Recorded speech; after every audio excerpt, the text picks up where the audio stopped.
All right, back to a football story now. Portmore United capitalised on the drawn result by the top two teams in the Rare Nephew Jamaica Premier League after securing maximum points away to Harbourview earlier on Sunday.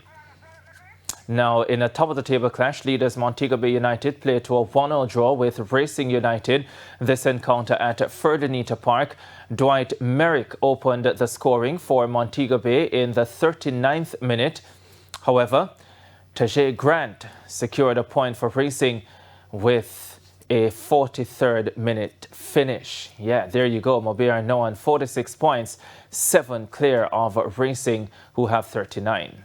Teams are at the top. And we definitely didn't want to lose, and we're glad we didn't lose. But I thought first half we could have scored 1 or 2 more goals, and I thought that's why we didn't get 3 points. And especially after a fantastic goal like that, we just get caught napping. I think we start out the first 10 minutes. We started out well, but we start to fall off from there.